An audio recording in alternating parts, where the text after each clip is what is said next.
Hello అండి, అందరికీ praise the lord. ఎలా ఉన్నారు? హ్యాపీ అండ్ హెల్తీగా ఉన్నారా?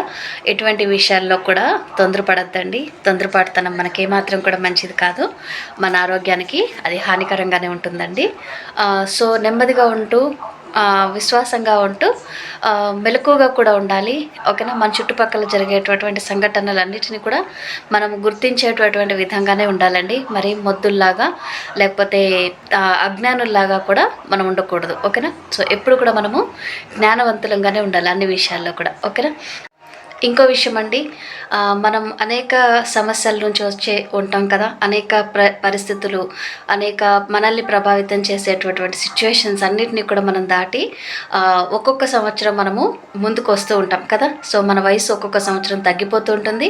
అనుభవాలు ఎవ్రీ ఇయర్కి కూడా పెరుగుతూనే ఉంటాయి కదండి. సో అటువంటి అనుభవాలను, అటువంటి అన్నిటినీ కూడా మనము జాగ్రత్తగా మన మెదడులో పెట్టుకుందామండి.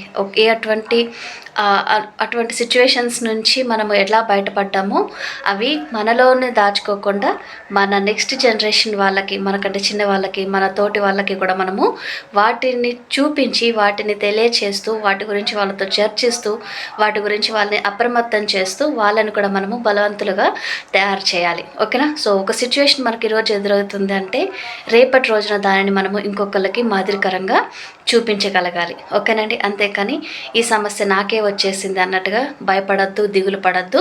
అండ్ అలాగనే నేనే సమస్యల్లో ఉన్నాను కదా, సో ఇంకొకరికి నేను ఏ విధంగా మాదిరికరంగా ఉంటాను అని కూడా ఎవరు కూడా నిరుత్సాహపడద్దండి. ఓకేనా? మదర్ తెరేసాని మనం ఒకవేళ ఈరోజు ఈ నిమిషం జ్ఞాపకం చేసుకోగలిగితే, మదర్ తెరేసా పెళ్ళి కూడా అవ్వలేదు, లేకపోతే పిల్లలు లేరు, కానీ ఆవిడ ఎంతో మందికి ఆ ప్రేమను పంచిపెట్టారు కదండి. సో నీకేం తెలుస్తుంది ఎవరిని ఎలా ట్రీట్ చేయాలో అని అనేటటువంటి క్వశ్చన్ ఆమెకు కూడా ఎదురయ్యే ఉంటుండొచ్చు కదండి. సో కానీ ఆమె ఎంతోమంది పిల్లలనైనా, ఎంతోమంది వృద్ధులనైనా, బెడ్ పేషెంట్ని, బెడ్ రిడెంట్గా ఉన్న వాళ్ళని అందరినీ కూడా ఆమె ఒకే రీతిగా ప్రేమను పంచగలిగారు కదండి. సో అటువంటి వాళ్ళ దగ్గర మనము ఈరోజు మదర్ తెరేసా కనుక మనతో ఉండుంటే మనము ఆమె దగ్గర వెళ్ళి నేర్చుకోవాల్సిన విషయాలు చాలా ఉండుండవి కదండి కదా. సో అలాగనే మనలో ఉన్న సంఘటనలు కూడా మనము ఏ విషయంలోనైనా ఒకవేళ అప్పుల బాధల్లో ఉండి కూరుకుపోతూ ఉంటారు ఒక్కొక్కసారి కదండి. సో ఆ సిచ్యువేషన్లో నా అనుభవాలు వీళ్ళకేమన్నా అవసరం అవుతాయిలే, లేకపోతే నేనేం చెప్పగలను, నేను ఒక లూజర్గా మిగిలిపోయాను కదా, నా సహాయం వీళ్ళకి ఏమవుతుందిలే అని అనేసి మనకి ఏదైనా సమస్య వచ్చినప్పుడు సమస్యలకు అలవాటు పడిపోతూ కూడా కొంతమంది కొన్ని టైమ్స్లో ఉంటారు. కానీ ఆ సమస్యలు వచ్చినప్పుడు ఆ సమస్యని అధిగమించుకోవడానికి కూడా ప్రయత్నాలు చేసేవాళ్ళు కూడా మన చుట్టూనే ఉంటారు, మనలోనే ఉంటారు. ఓకేనా? సో అటువంటి ఈ రెండింటి మధ్య డిఫరెన్స్ మనకి తెలిసినప్పుడు సమస్యల నుంచి మనము ఈజీగా బయటపడగలుగుతాము. అండ్ అలాగనే ఒక ఫెయిల్యూర్ని మనం అనుభవిస్తే తప్పితే కనండి సక్సెస్ యొక్క రుచిని మనం చూడలేమండి. ఓకేనా? సో ఇది మాత్రం ఎవరు మర్చిపోవద్దు, గుర్తుపెట్టుకోండి. ఎందుకంటే ఒక ఫెయిల్యూర్ మనకు ఎదురైతే తప్పిస్తే, ఫెయిల్యూర్ని మనం రుచి చూడగలిగితే, ఫెయిల్యూర్ని మనము రిసీవ్ చేసుకోగలిగినప్పుడు, ఫెయిల్యూర్లో మనము సంతోషంగా ఉండగలిగినప్పుడు, ఆ సమస్యల్లో మనము నిబ్బరంగా అంటే ధైర్యంగా ఉండగలిగినప్పుడే మన యొక్క విశ్వాసము, మన యొక్క పరిమళము, సువాసన అనేటటువంటిది బయటకి వస్తూ ఉంటాయి, రిలీజ్ అవుతూ ఉంటాయి కదండి. సో అలాగనే ఎవరైనా కూడా ఫైనాన్షియల్గా ట్రబుల్స్లో ఉన్న వాళ్ళ దగ్గరికే వెళ్ళి మంచిగా సలహాలు అడగండి. వాళ్ళే కరెక్ట్గా మనకి ఐడియాస్ తెలియచేస్తారు. వాళ్ళు మంచి ఐడియాస్ ఇస్తారు మనకి. ఎందుకంటే వాళ్ళకు ఉన్నంత జ్ఞానము ఇంకెవరికి కూడా ఉండదు. ఎందుకంటే ఒక ఫెయిల్యూర్ని రుచి చూసారు కదా. సో దాని నుంచి వాళ్ళకి దగ్గర బంగారాన్ని ఎట్లాగైతే మనము అగ్నిలో కాలుస్తూ ఉంటాడప్పుడు దాన్ని కలర్ ఎంత న్యాచురల్గా ఎంత మంచిగా ఉంటుందో కదండి. సో అలాగనే ఆ మెరుపు, ఆ తలుకులు కూడా అప్పుడే వస్తాయి. కాలుస్తూ ఉన్నప్పుడు, మండుతూ ఉన్నప్పుడే, మనం సమస్యల్లో ఉన్నప్పుడే, ఆకలితో ఉన్న వాళ్ళకే తెలుస్తుంది ఏ ఆహారం యొక్క విలువ కదండి. సో కాబట్టి ఎవరు కూడా ఫెయిల్యూర్లో ఉన్నాము, లేకపోతే కురింగిపోయాము, పడిపోయాము, లేకపోతే నా దగ్గర ఏదీ లేదు అని ఎవరు కూడా అనుకోవద్దు. ఒకవేళ పడిపోయిన స్థితిలో ఉన్నా కూడా టెన్షన్ పడద్దు. ఇంకా మిగతా వాళ్ళకి ముందుగానే అప్రమత్తం చేయండి, జాగ్రత్తలు తెలియచేయండి, మీ సలహాలని ఎదుటి వాళ్ళతో షేర్ చేయండి. ఎవ్వరో ఉండరండి మన ఫ్యామిలీలో మీ పిల్లలే అవ్వచ్చు, మన పిల్లలు, మన చుట్టుపక్కల ఉన్న వాళ్ళు, మన ఫ్రెండ్స్ని, వీళ్ళని మనము అప్రమత్తం చేసి వాళ్ళని మనం ఒక మంచి మార్గంలో ఉంచగలిగితే దేవుడు మనల్ని చూసి సంతోషిస్తారు. ఓకేనా? సో ఎవరు కూడా ఫెయిల్యూర్ ఉండరండి. దేవుడి దృష్టిలో మనమందరం కూడా సమానులమే.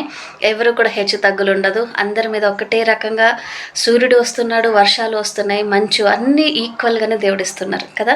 సో దేవుడే మన మధ్యలో ఏ తారతమ్య భేదాలు చూపించినప్పుడు మనము మన మధ్యలో ఒకరికొకరు తారతమ్య భేదాలు చూపిస్తూ ఉంటే అది దేవునికి అసహ్యంగా ఉంటుంది. దేవుడు మనల్ని బలా విశ్వాసి అనడం కాకుండా పురుగులాగా మనల్ని తీసిపడేస్తారు. ఓకేనా? సో దీన్ని బట్టి డిఫరెన్స్ మనకి అర్థమైపోతుంది కదా. దేవుడి దృష్టిలో మనం పురుగు అనిపించుకోవడం మనకి కావాలా, బలా విశ్వాసి అని అనిపించుకోవడం మనకు కావాలా? ఓకేనా? సో ఈరోజు మనం బైబిల్ నుంచి కొన్ని వచనాలు చదువుకోబోతున్నాము. మార్కు సువార్త 9వ అధ్యాయము 6వ వచనం నుంచి. అప్పుడు పేతురు, బోధకుడా, మనం ఇక్కడ ఉండుట మంచిది. మేము నీకు ఒకటియు, మోషేకు ఒకటియు, ఏలియాకు ఒకటియు, మూడు పర్ణశాలలు కట్టుదామని చెప్పెను.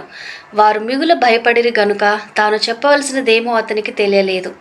మేఘం ఒకటి వచ్చి వారిని కమ్మగా, ఈయన నా ప్రియ కుమారుడు, ఈయన మాట వినుడని ఒక శబ్దము ఆ మేఘములో నుండి పుట్టెను.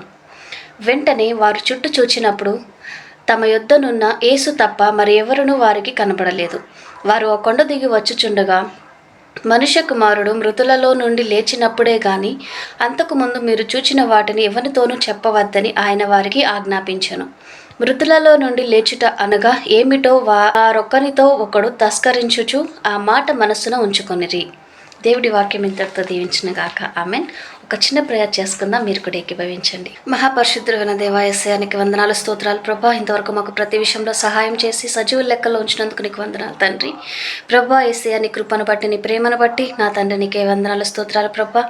చదవబడిన నీ వాక్యాన్ని దీవించండి, ఆశీర్వదించండి, ప్రతి హృదయంలో కూడా నాటి ఫలింప చేయమండి ప్రార్థిస్తున్నాం తండ్రి. నా హప్పుల సమస్యలు ఉండి నాయన బాధలతో, వేదంతో తండ్రి ఎటు దిక్కు లేకుండా ఉన్నారో ప్రభా, వారికి నువ్వు కోసం మేము ప్రేయర్ చేస్తున్నాం తండ్రి.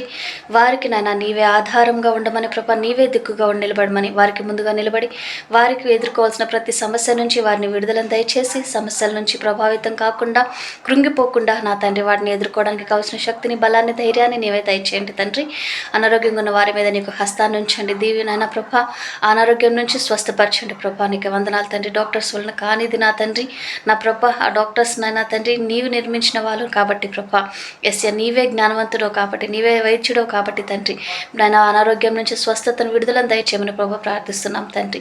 బలపరచండి ఎస్య, నీరసాన్ని తీసివేసిన ప్రభా, ప్రతి కృంగుబాటు నుంచి నా నాన్న ప్రభా నీవే బలపరచమని ప్రభా ప్రార్థిస్తున్నాము తండ్రి. చీకటంక శక్తులతో రాజ్యం వెలుతూ ప్రభా కుటుంబాలకు నాన్న తండ్రి అల్లకల్లోలంగా గొడవలతో ఉన్న కుటుంబాల కోసం మేము ప్రేయర్ చేస్తున్నాము తండ్రి. ఆ కుటుంబాలకు నీవు యజమానిగా నిలబడండి, కుటుంబంలో నీ ధ్వజస్తంభంగా నిలబడమని, నీ యొక్క సన్నిధిని అక్కడ నానా ప్రభా ఉంచమని ప్రభా ప్రార్థిస్తున్నాము తండ్రి.